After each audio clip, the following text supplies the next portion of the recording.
Be kind. Rewind. This is Dope Nostalgia.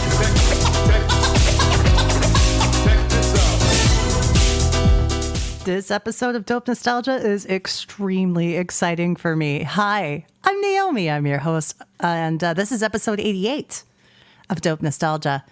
My special guest today is Canada's metal queen. She's been in the business for quite a while, and one of my biggest, hugest influences as a singer and a musician myself. Her name is Lee Aaron. And she took the time to be on the show, and I couldn't have been more happy about it. So we'll be getting to her interview shortly.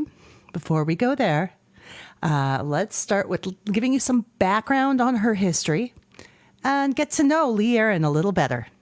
Wikipedia moments.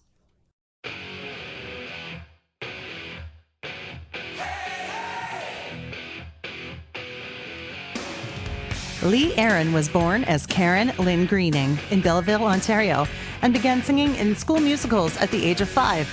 She attended high school in Brampton, Ontario, and after singing in a music production when she was 15 years old, she was asked to join a local rock group called Lee Aaron.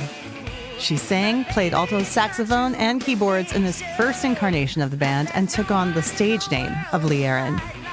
Aaron recorded her debut album, The Lee Aaron Project, in 1982 on Freedom Records. The album featured well-known musicians of the Toronto music scene, including members of Moxie, Riff Raff, Santers, and Triumph's Rick Emmett. Although the album was available in the UK only as an import, Aaron was invited to appear later that year at the Reading Festival. 1984's recording of the album Metal Queen resulted in a multi-album deal with Attic Records. Between 1984 and 1992, Aaron toured extensively through Europe and made appearances on Japan and in the United States. She released 6 albums on Attic Records in Canada and international releases in the United Kingdom, Germany, Austria, Switzerland, and more. She won 3 Toronto Music Awards for Best Female Vocalist and 10 Juno nominations. Her most commercially successful album was Body Rock, released in 1989. The album included several hit songs, including What You Do to My Body, and was certified double platinum in Canada. Lee Aaron left Attic Records in 1992 to start up her album label, Hip Chick Music, releasing 2 more albums on it, like Emotional Rain, which is one of my favorites. And 1995's Too Precious Project was a record written with members of Sons of Freedom in which she dropped the name Lee Aaron entirely and used her real name, Karen. Then she released a jazz album in 2000's, Slick Chick, on her imprint, Barking Dog Music. She performed extensively in support of this release, showcasing at the top of the Senator in Toronto and various jazz festivals across Canada and Europe. She's released several albums over the years, sometimes jazz influenced, sometimes pop, but always a rocker. Her new album, Radio On, is out now, and we're going to show you some clips of the new songs. Ladies and gentlemen, this is Lee Aaron.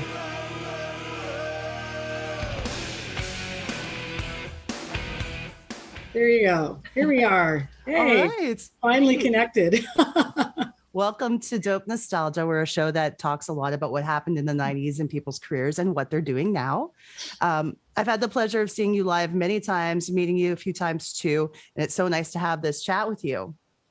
Well, that's awesome. Where have you seen me and where have we met? I'm curious about that. There was a casino in Edmonton. Your husband's acquaintance, Jerry from Edmonton, took me to come watch you guys one time during sound check and everything. Okay. Yeah. Oh, wow. Okay. Yeah. That's so awesome. I'm based out of Edmonton. So, and then there was the Rock Fest the following year. I remember singing at that too. And yeah, no, I've always been a big fan. So well, thank you. We love Alberta. Alberta has been very, very good to us.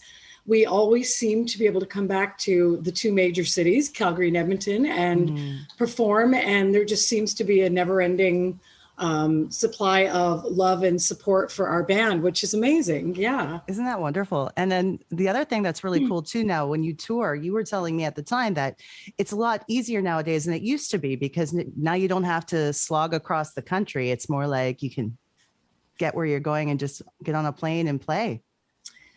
Yeah, it's touring has really evolved over the years for me. I mean, obviously, in the very beginning of my career, I started out playing the Crapola Club Circuit, which was like every dive across northern Canada that you could play. We all cut our teeth playing that circuit, right? That's where we all developed our chops. And then, of course, when I had very, very successful albums in the 80s and 90s, it was a combination of large clubs. Like the casino circuit didn't exist back then, right? Yeah. So it was a combination of large nightclubs and usually small arenas, right? Yeah.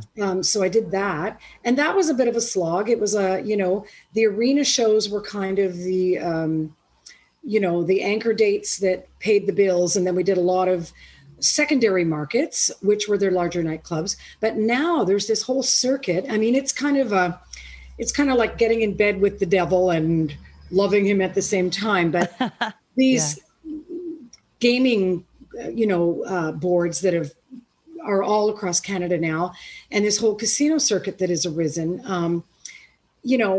I don't love the gambling part of it. I'll be honest with you.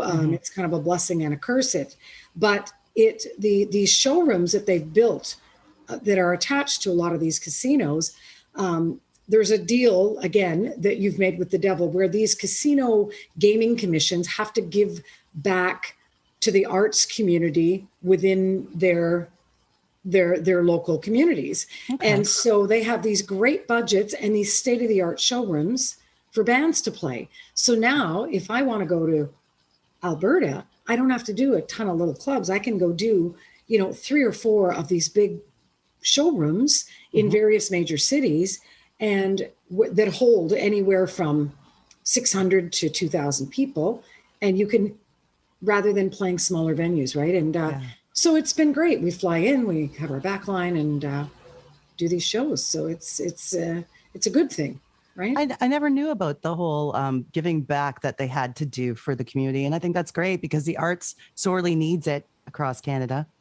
Well, that instead of just having, the den of evil where people come and gamble, right? Like I hate to frame it that way, but it's, casinos are not built on the backs of winners. Let's be honest, right? It's exactly. It is what it is, right? It's true. So one of the things that they've done is said, well, if you're going to run this casino, then let's have something in tandem with that where we're giving art back to our community. So they have got these showrooms, they run comedy shows, they run, mostly music, right? But but in the upside of that is for bands like myself, a lot of the sort of former headlining bands across Canada, we can come through Canada and play this circuit that, again, they've got wonderful budgets that can bring us there. And they've got these state-of-the-art showrooms. So we've got wonderful stages, wonderful sound systems, and, big screens behind us. We've got, the capability to put on these great shows. So there you go. How are the monitors? I always want to know. Oh, well, these days it's different. Again, years ago when we played, you were relying on these front of the house wedges and side fills for your monitors, but just pretty much everybody uses in-ears now. So so you have your own setup with you. Yeah, well, I'm an old school girl. I still like to hear that live sound. So I'm usually doing a combination of I usually have one earbud out and one earbud in, and my monitor guy and my sound guy say, that's so bad for your hearing. Don't do that. Oh. But I want to hear that live sound. Yeah. So usually I only have one in-ear monitor in at any time, given time, but I mean, in terms of being able to stay in pitch and not wreck your hearing, they're great. Yeah. So. I imagine you feel less connected with what's going on in the room when you have them both in. Oh, absolutely. Yeah. It's a bit of a weird mind psych when you've got them both in. I don't like it, actually, because I've heard that many times. Yeah, I'm sure you have. Yeah. Yeah. I want to hear about this new album, Radio On. Now, is it all brand new music? It is. Yeah. Oh, this is exciting. Yeah. So it's 12 brand new original songs. And the band and I got together. You know, one thing I can tell you is that when my band and I get together, it's magical things happen because everybody in the band is so gifted as a writer and arranger. Mhm. And so we had written the previous 2 studio albums by sending files back and forth, because even though 3 of us are from the West Coast and my guitarist, he's from Toronto, so we're bi-coastal, we don't all live in the same city. So we were sending files. But I said to Sean Kelly, who's my guitarist, you know, we got to get you on a plane. We got to get you out here because when we get in a room together, magical stuff happens. And we flew him out. I said, bring your best 3 or 4 ideas. And we got together and woodshedded literally for a weekend. And we wrote this album. I know that sounds crazy, but it's true. And then we went in and recorded it the week that COVID kind of went crazy around the world in March 2020. Mm-hmm. So we were forced into lockdown after that, but we completed the album in our home studios. And it was released last week, I guess. And not last Friday, the Friday before. Mm-hmm. And sold out immediately, which was really shocking. We weren't expecting that. So I had, you know, I guess these are good problems to have, but I had fans online going, we can't get it. It's now like sold out at Amazon and a variety of other venues, online retailers. And basically it's gone into second pressing now. So vinyl and CDs are forthcoming, but yeah. So people, I don't know, it's really resonating with people. So that's a great thing, right? It's a good problem, like you said. Oh, that's exciting. I can't wait to hear the whole thing too. And you mentioned vinyl. So that's really cool, this vinyl resurgence. Are you a vinyl collector yourself? Ha. Well, I always loved vinyl and I had some vinyl when I met my husband. But what I need to tell you is my husband is a massive vinyl collector. In fact, he's going to be featured in an upcoming issue of Record Collector because we had to build an addition onto our house to house the collection, the size of a gymnasium. Yeah, it was 1,000 square foot addition. We have a collection in our home that is, I don't know, 200,000 pieces of vinyl. He bought the CFOX library when they got rid of their vinyl, and he bought Jack Collins collection. I know it's crazy. Like I'm living in a library of vinyl in my life. Yeah. So yeah, we collectors? Yes. Very big, much so. That's incredible. Yeah, I'll have to check that out. Did you say which magazine is it that it's being featured? It's called Record Collector. Okay. It's a beautiful glossy mag that's it's kind of, I probably guess, has a kind of a cult audience, but it is a magazine that's been going for years. It still continues to go. Mm-hmm. I believe it's published out of the UK.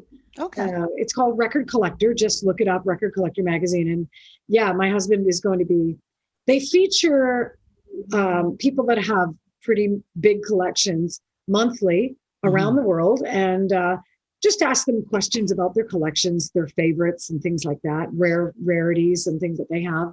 Yeah, so he's going to be featured in an upcoming issue. Excellent. I know, pretty awesome. Yeah. Ooh, she's exceptional. Sometimes you gotta lose your cool to find your beautiful. Ooh, she's an original. Trashing, smashing everything old to create something new. So claim that pain and chain that brain. Baby's vamping. Hell yeah, baby's vamping. Oh yeah, super tramping. Hell yeah, baby's vamping. And I'm standing, crash landing. Baby's dancing. So dance away, don't be wasting our day. I was going to ask, speaking of the 90s, of course, what was your favorite album that you released in the 90s? Your personal favorite? That's a good question. You know, Some Girls Do came just at the tail end of the corporate rock vibe, right? Yeah. And then by the time I released 2 more albums in the 90s. Actually, that's not true. I released 3 more because I did put out the Powerline collection came out in 92, I believe, or 93. So that was a best of Lee Aaron, which was kind of an encapsulation of my Attic catalog, my Attic years. And then Emotional Rain came out in 94. And Too Precious came out in 95. I have a lot of fans tell me that Emotional Rain, even looking back now, they say it was their favorite Lee Aaron album ever. And I think it's one of my favorites too, because I think it really captured what was the best of 80s Lee Aaron combined with all of the modern elements of the 90s sound. That album, I brought Reeves Gabrels from Bowie's Tin Machine. He came up and played on that album with me. I don't know if you're aware of that. No. And well, I loved Bowie. I love Tin Machine. And I'm like, I got to get some like players because my guitarist, John Albany, whom I've written and worked with for 12 years, he was transitioning out of the band at that time. He had decided he wanted to move to Nashville and become a producer and start his own studio. He just felt it was time to leave. You know, he was a real 80s cat, right? He just loved Whitesnake and all of the best of the 80s. And all due respect for that, but I was moving in a new direction. I loved 90s music. I totally embraced it. I'm like, I'm so down with Nirvana and Green Day and Pearl Jam and Frank Black and the Pixies and all that. I loved all that stuff. The Breeders, Hole, and I wanted to, capture that for my sound. And so John was really cool with the idea of having some different players come up. So we got Reeves Gabrels came up and played on the album. And I also brought up Knox Chandler, who had played in the Psychedelic Furs. And he brought a whole new thing to that vibe to that album as well. There's a song on Emotional Rain called This Side of Heaven. I'm so glad you said this. Okay. You like this song? It's my favorite song on the album. Oh, really? I love that song too. But that song, when I'd worked on it with John and I wrote it, John Albany and I, but to me, there was the biggest problem with that song when we originally wrote it was, the top line was there, the melody, the lyrics, they didn't change, but the treatment of the instrumentation was, again, very 80s Whitesnake. And I was really struggling with that song. So I gave it to Knox and I said, come back tomorrow, just live with it and see what you can do with it. So he came back and he had this whole different treatment on the guitar, which was very like Red Hot Chili Peppers. I'm like, dude, you nailed it. Like, that's what I wanted to hear. And so the treatment that you're hearing of that song on that album was way more my vision for that tune. And in the end, surprisingly enough, John Albany was really happy with it. He was so cool with it in the end. So, because he was involved in the production of that whole album. Yeah. Sounds like a musical genius, I tell you. Yeah. I was so damn thirsty, and you were always so damn weak. My cup flowed till it was dry and empty. Your cup was always out of reach. Oh, baby, if we could have walked a mile in each other's shoes, well, we might have seen what we stood to lose. This side of heaven,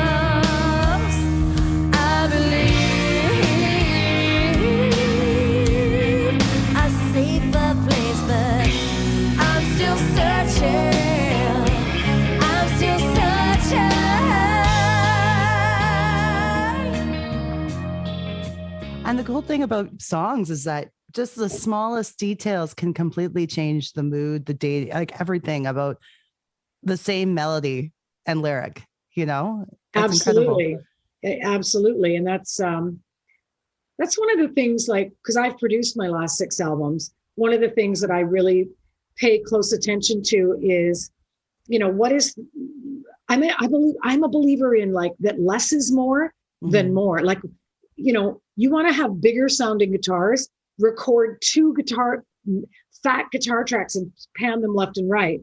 You don't need 6 or 7 guitar tracks to make it sound bigger. In fact, the more frequencies and the more tones you start getting in there, they start canceling each other out sonically. And a lot of people don't understand that philosophy with recording. And as well, sometimes you want your chorus to sound bigger, then make your pre-section smaller. You don't need to make it bigger and bigger and bigger as you're leading up to it, because then you have nowhere to go, right? Yeah. And these are production tricks that I think were used extremely effectively in the night. It's the Nirvana's formula, right? It's like quiet, loud, quiet, loud, you know? So, So I think a lot about that when I'm working on stuff with the band, like, you know, sonically, what are we going to do here to make this sound bigger? Or conversely, what can we take it away to give it more space, right? Mm-hmm. And I feel like the same thing happens live on stage too, because I've noticed that, like, I used to have a band and you get guys that would just turn themselves up secretly louder and louder and louder. And you'd be like, no, you need a low stage volume. Let the sound guy do his job. Well, it's interesting that you, I guess because you played in a band, you know all this stuff about monitors and about, are you kidding? I used to threaten the guys in my band with crazy glue on their volume knobs. It was like, you know, it's like, dudes, I cannot hear myself, you know? But then, of course, throughout the course of the set, things would slowly start creeping up. And you're like, this is why I have partial hearing loss in one of my ears. And it's just from, all those years of loud guitars. I just, like, thank the Lord for, you know, in-ear monitors now, you know? Now, when Some Girls Do came out, that's where I discovered you. And I'm glad you mentioned Powerline, because the timing of that coming out was my ability to go back into your back catalog.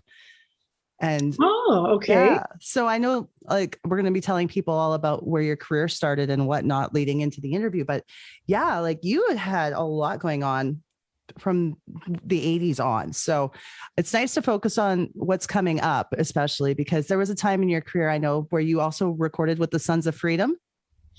Yes. So this is a little, people know not very much about that portion of my career, just because, as we all know, grunge changed the landscape of everything. And, you know, everyone who had, you know, if I can say this, I hate to say the word hair metal, because to reduce a form of a music style or a form to make it that reductive, to reduce it to a hairstyle, you know, it seems wrong. And that would be like saying, you know, flannel music, right? Yeah. Well, and making 90s music, reducing it to flannel or something like that, the clothes people wore. Because there were, did corporate rock get really crappy in the late 80s? Well, yeah, it did, because it got co-opted and bought out by all the corporations, the big labels, right?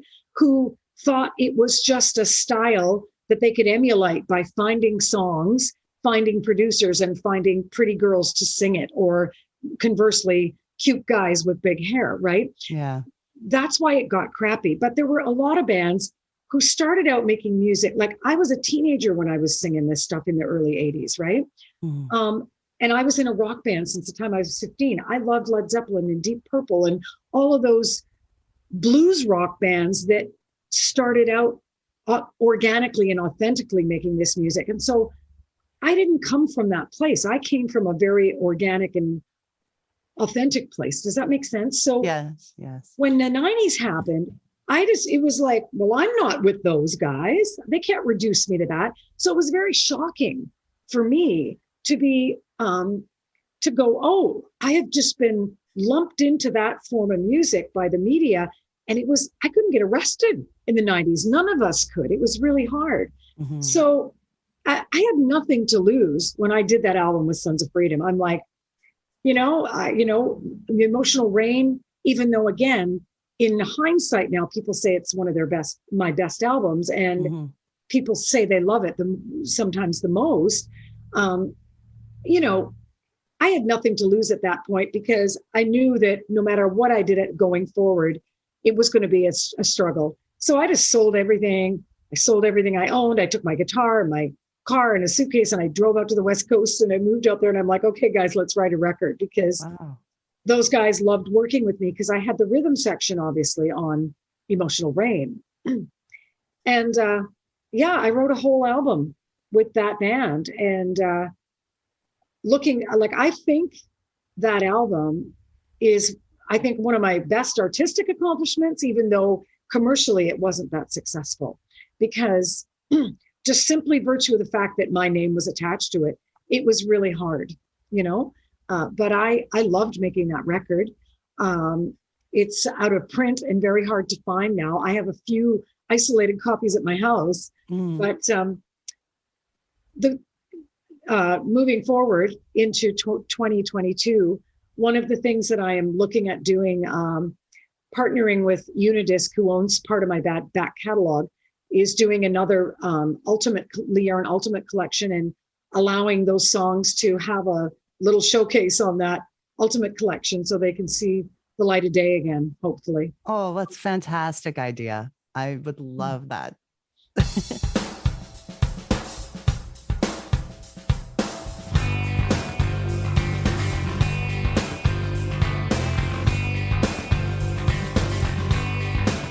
I'm the girl, the one from all of your dreams.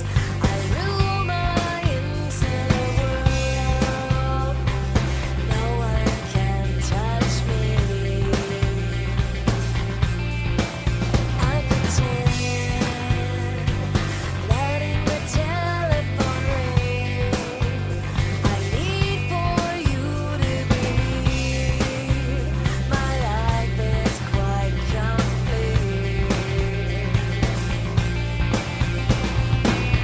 Three daughters of the taxi, got nothing on me, but high and mighty, one and only, self-serving, super bitch. I definitely feel like you're a huge inspiration to the females who want to not only rock, but perform in any genre they desire, because you did that. You took it upon yourself to explore all the genres you love, and then you put out a jazz album. Did you feel confident in crossing genres when you did, and how you went about it? Well, that's a great question. I grew up singing jazz and blues and Broadway standards, old Gershwin and Hart, Gershwin, Rogers and Hart, and all of that music. So when I went and did that album in the late 90s, again, it was kind of a result of, Too Precious didn't sell.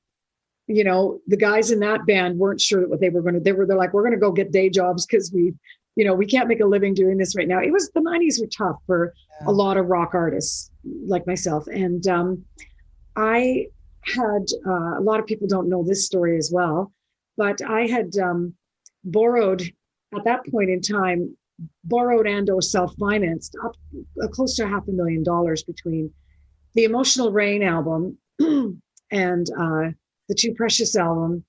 And I found myself in 1996 with a manager that's like, I don't know how to sell this, because he was an 80s guy. So he went and took a job as a foreign licensing rep for Koch America. My lawyer kind of jumped ship. These are the guys that had sort of convinced me to move forward, start my own label, do some self-financing. And anyway, to make a long story short, I found myself kind of without a lawyer and manager that were on board to help steer the ship, and in close to $500,000 worth of debt. So I had to go bankrupt in 96. Wow. And that was tough. I was it was a dark period for me. I was pretty depressed. I took a year off. I didn't sing.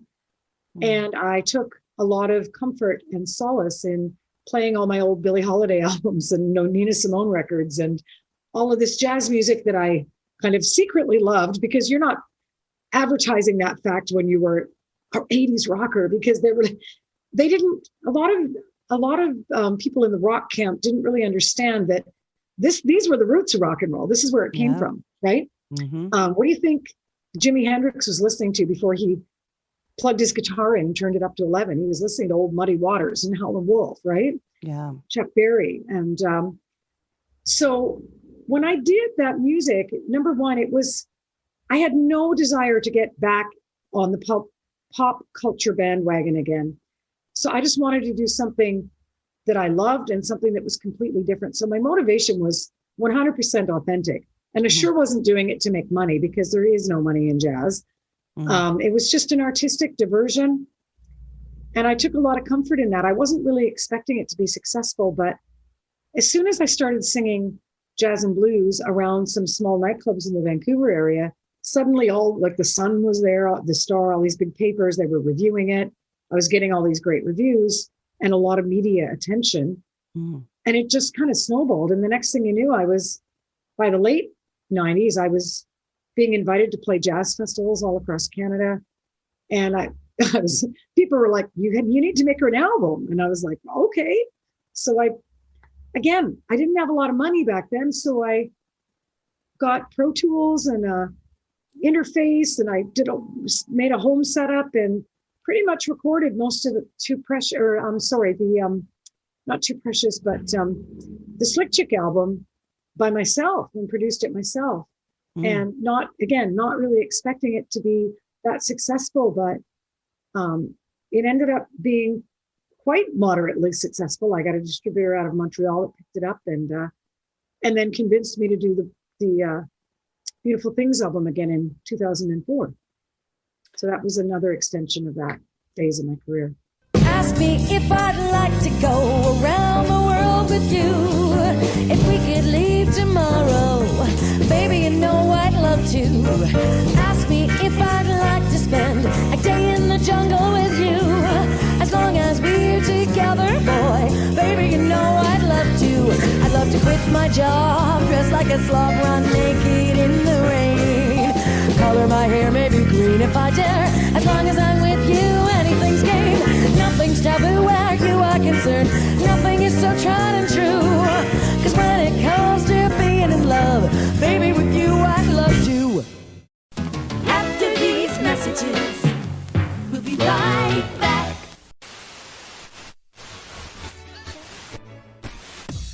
Hey, I'm Josh Rodriguez. And I'm Mike Zacchio. And we are the new pod on the block. Every week, Mike and I will be breaking down our obsession with everything boy band culture. From bangers to bops to fashion and everything in between. If it's boy band related, we've got you covered. We also want you to be a part of it. So call into our hotline and leave a voicemail for the show.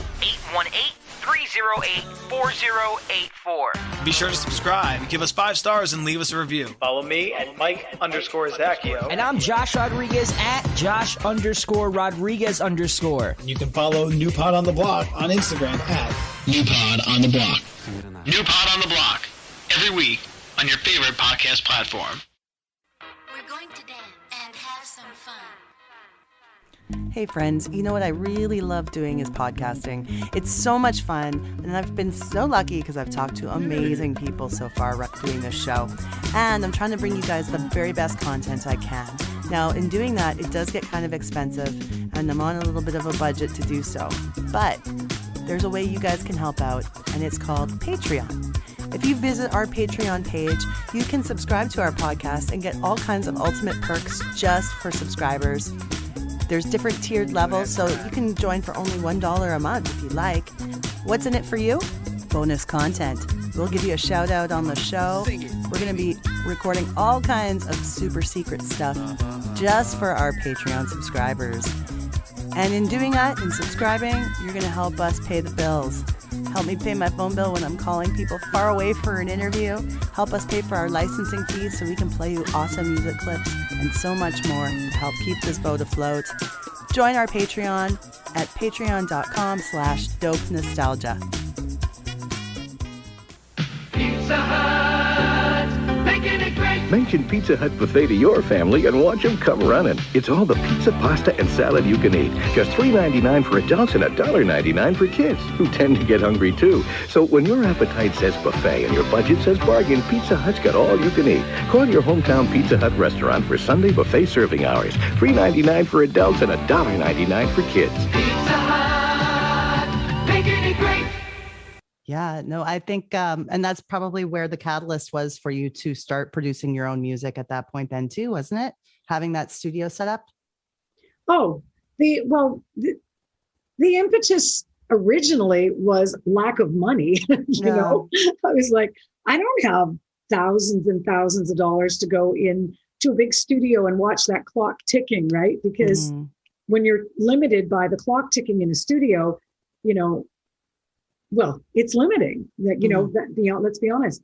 So, again, the original inspiration was, you know, lack of finances, but that snowballed into me kind of geeking out and going, this is cool. And I like this technology and I can do this. And, you know, years ago when I was a teenager in bands, I did a lot of my own recording with TIAC reel-to-reel machines, right? So I was learning this technology years before, but now it was in the digital realm. So again, I just really kind of embraced it, and it just snowballed from there. And now, of course, I've got I'm working in Apple Logic now, but have a home set up, and there's a lot of freedom and wonderful things that you can do by having your own setup as well. You know, the luxury of recording, you know, vocals in your pajamas, and if you don't like them, you just erase them and do them again tomorrow. Isn't you know? that great? And you don't have to be under the pressure of the clock and the producer at the time telling you didn't do this right, or you get to make that decision. Yeah, absolutely. And now, like, of course, women like yourself, Sass Jordan, you guys were the people who drove me to want to be a singer. Now, when we're awesome. Yeah. And when we think about like women in the industry, what do we do as women to lift each other? You know, like what would you say? Because women can have reputations sometimes of being catty towards one another. Luckily, I don't see that a lot anymore, but what do you think we can do to support each other as females in and out of music? Well, that's interesting that you say that, because back in the 80s and even throughout the 90s, there was a bit of, definitely more of a catty dynamic. And the thing is, I've never been a mean-spirited person or had that kind of a heart. And so I was really taken aback by that dynamic. I was always down for touring with my sisters. It's like, I know that in the 90s, you know, when Some Girls Do was successful, I toured with Darby when she had her solo project, Darby Mills. And I was like, I think this is so great that we can, you know, have this power women kind of dynamic and support each other. So I never understood that. And I know that even in the media, sometimes, you know, other women had said, and I don't want to name any names, had said things that were either negative about me. And I was just like, what's up with that? Like, I've always felt that we should support each other. And so the ways that we can do that, you know, certainly on social media, like I try to friend all of the women that I love. Like, I'm friends with the Wilson sisters. I'm friends with Darby. I'm friends with Doro Pesh. I'm friends with, you know, M. Griner. And I'm just trying to think of who else, like, you know, Jan Arden, Biff Naked, like all these people Sass Jordan, that I love. And I like their posts. I comment on their posts. And I'm, you know, if there's, you know, we've, you know, just recently, you know, Darby was private messaging me and we talk, and I'm like, you know, go girl, you know, like, or, you know, when something bad had happened in her recently, she lost a parent, and I was like, you know, so sorry that you're, you know, I felt terrible because I know that pain. I lost my mom 3 years ago, you know, just be kind to each other, support each other. direct your fans to go listen to their stuff, tour together. I mean, obviously we've been completely derailed from touring with COVID, but Right. I have done many triple bills in the past where it's been, myself, Headpins, Toronto, myself, Sass Jordan, myself, Darby, my other Canadian women sisters. Like if we can tour together, I recently pre-COVID played a billing in Winnipeg with Lita Ford, and cool. Lita's like, hey, sister, come up and sing. Let's sing a song together. The two Canadian rock, the Canadian rock queen and the American rock queen. We're together to, let's, and so we had the opportunity to get on stage together. I got up and sang Cherry Bomb with her, and it's up on YouTube, Oh, that's so cool. I love that. I think that there really should be, I'm really very much for supporting this sisterhood of camaraderie where, and of all the times when we should have been supporting each other, it should have been the 80s when there was that catty dynamic going on, which again, I never understood.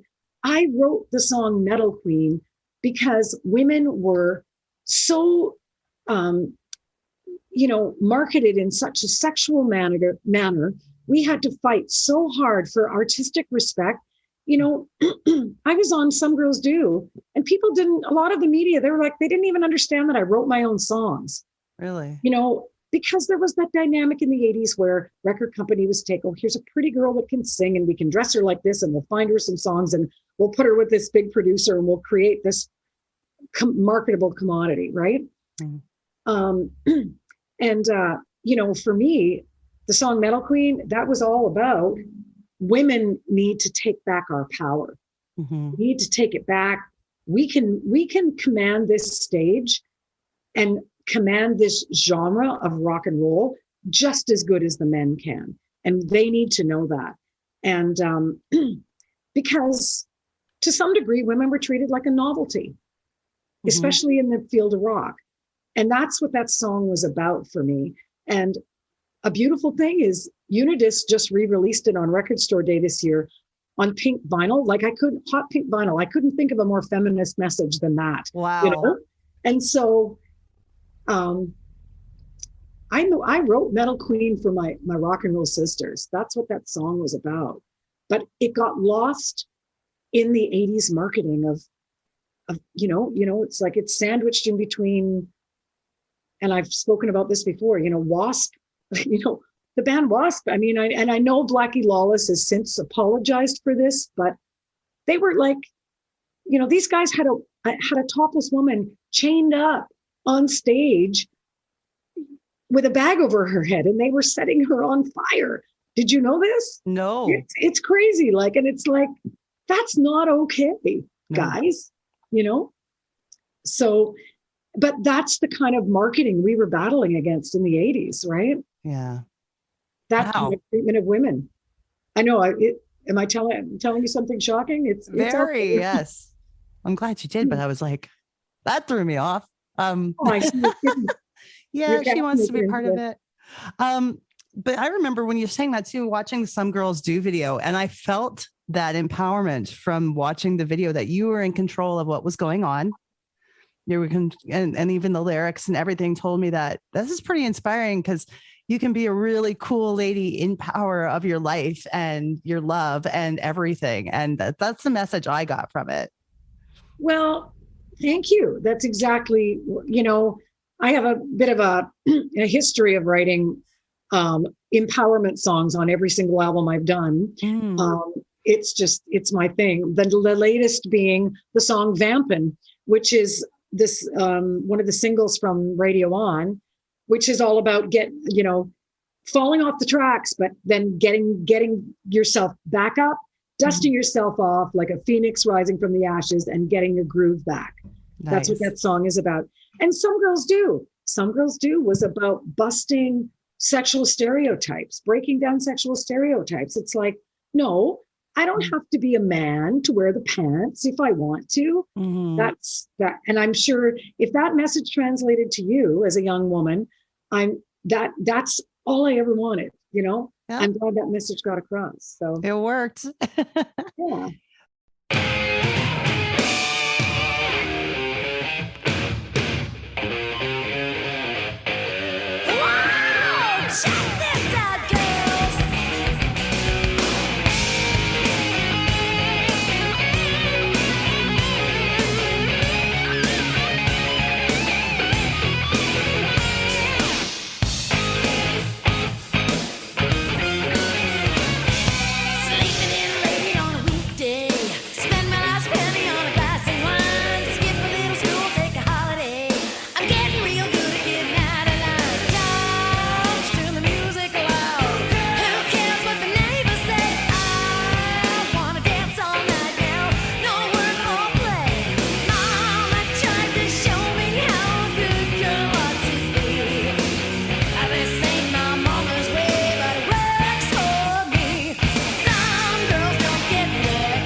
Where has your music career allowed you to travel to and visit? And were you able to take in the opportunity to see new places, or were you just busy doing the music? I have been, the only place in the world I think I haven't been is Australia and New Zealand. Oh, wow. And possibly, Russia. We were scheduled to go to Russia at one point in time, but there was immigration and political issues that prevented us from going. But I have toured all throughout Europe, the Benelux, the UK. I have been through Italy, Spain, Barcelona, all across Canada. I have toured down in the States. Not a lot in the States, but I've done the whole Eastern Seaboard. I've done showcases in California, LA. So I'd say I've seen probably 3/4 of the world in my touring. Sometimes I've had a day off where I've been able to explore, like, in Europe, staying in little, German towns that look like, everything looks like a gingerbread house, and it's like they've got all this cool beer on tap, and so that was fun. But there's a lot of my 80s touring, I have to be honest, was a bit of a blur. I saw the inside of arenas, arena showers, the inside of a bus, radio stations, and the odd hotel room. And I didn't really get to see a lot of it because it was bang, bang, bang, night after night after night in different towns. Yeah. So one of the things, now that life has opened up a little bit and my kids are teens, I always say to them, I want to take you to Europe. I want to take you to these places I've been and actually take time to breathe it in and actually see it. Right. Oh, that's wonderful. Are your kids musical? Oh yeah. Our son loves punk rock music. He's learning to play guitar. He wants to start a band, but he can't find any of his buddies that will get off gaming long enough to start a band. That's it's a tragedy with some of these kids, right? Like social media and gaming culture has so taken over, and I'm like, dude, like turn your computer off for a couple hours and practice guitar. And he does. He actually is really getting into it. He loves Green Day. That's his favorite band. Wow. And our daughter is, now my dog's coming to be Tanya. You want me to let you out, don't you? I will in a minute. Our daughter loves musical theater. And so she just finished doing a production of Newsies. She played Jack, she had a lead. And previous to that, she's been, again, involved in musical theater. She loves Broadway musicals. She's got an incredible voice. She's an incredible little actress, and I'm just so proud of her. And the funny thing is she thinks I'm telling you this quietly, because she thinks she's the absolute opposite of me, Mom and her rock music, right? Like, and she, I love sophisticated stuff like Broadway shows and Broadway musicals. And she's exactly a mini me, because that's exactly what I was doing at her age. That was my musical training, right? So yeah, it's funny. What's food, clothing item, toy, etc. would make you nostalgic for the 90s? What's something that pops into your head? Oh, my platform, Doc Martens. Nice. Like, you know, and I don't care what decade it is. I still wear my military boots. My husband hates them. He's like, they're so unfeminine. Like, I don't care. They're my favorite, one of my favorite clothing items. So to me, flannel and military wear is always in. So yeah. It'll never go out. I still love Docs. I still bought a brand new pair of Docs like 3 years ago. Oh yeah, absolutely. You know? I like the new with the double platform ones they have now. Mm-hmm. Yeah. I made the mistake of. Go ahead. Sorry, I made the mistake of trying to wear them on an icy like January day. Though they do not grip very well. No, that shiny flat plastic surface. No, yeah, they're not that good for Canadian winter. That's for sure. So now that we know all about Radio On, and of course you're getting more produced right away so that people can get it off your website, where else can we find it? And what are you looking forward to going forward? What are your goals coming up? Oh, well, I got a lot, but yeah. So if people want to buy Radio On, which it's such a cool record, I just have to tell you, I don't know if you've, I'm going to get my guy to send you a press link with a passcode so you can actually go and download it for free. Yeah, because it's such a cool album. I'm so proud of it. The guys in my band just did such a great job on this album. Mm-hmm. It's really hip. It's sort of like what you love the most about 80s and 90s rock, but with a modern edge. Nice. If you go to leearon.com, there are links to all the retailers to buy it. That's probably the best place to go. Okay. It'll take you to a buy page that has all the retailers, because you can't buy it directly from me, but it'll take you there. So leearon.com. And going forward, well, I'm writing my memoirs right now. I'm hoping to have a book out by next year.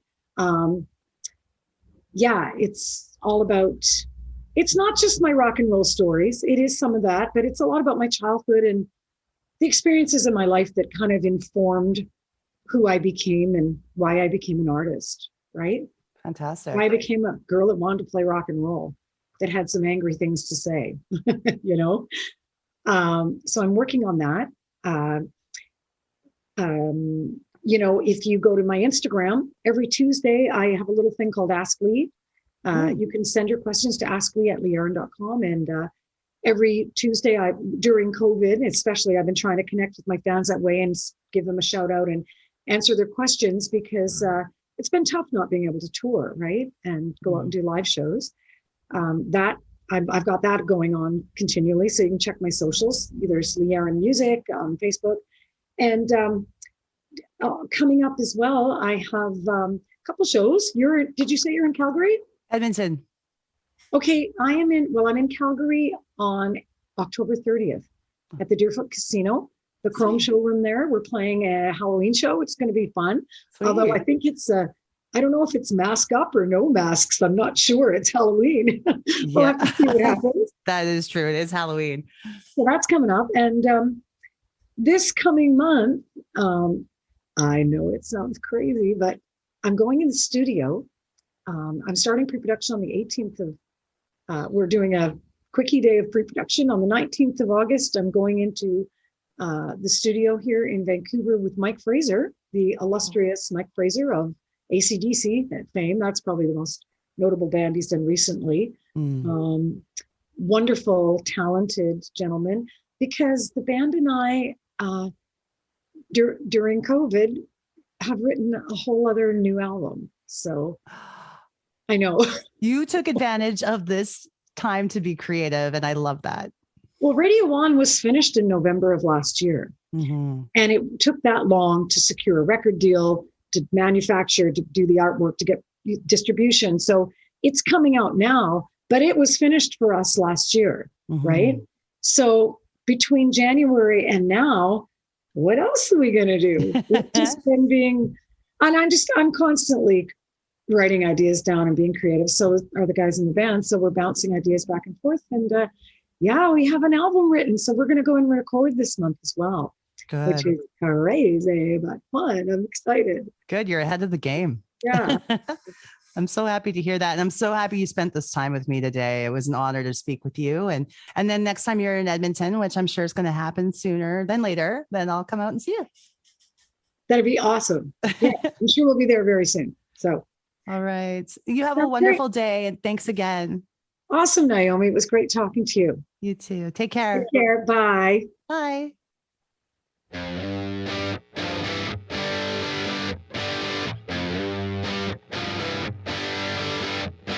Don't know how we got here, but man, we really got here. Now I'm stuck here in the middle with you.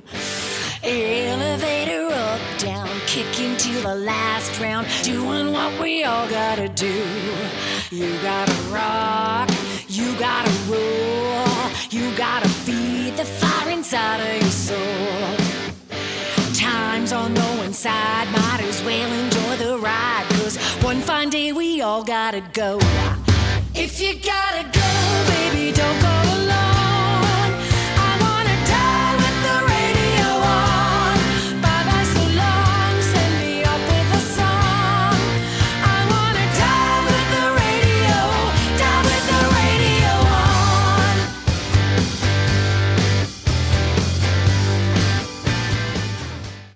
Hey kids, put down that Tamagotchi and listen for a second. You know, you can follow us on Twitter at NostalgiaDope, Instagram at Dope_Nostalgia. Visit our website at www.dopenostalgia.com or pick up the phone and call us at 780-851-8785. This podcast is licensed by SOCAN because we believe that artists should be paid for their work.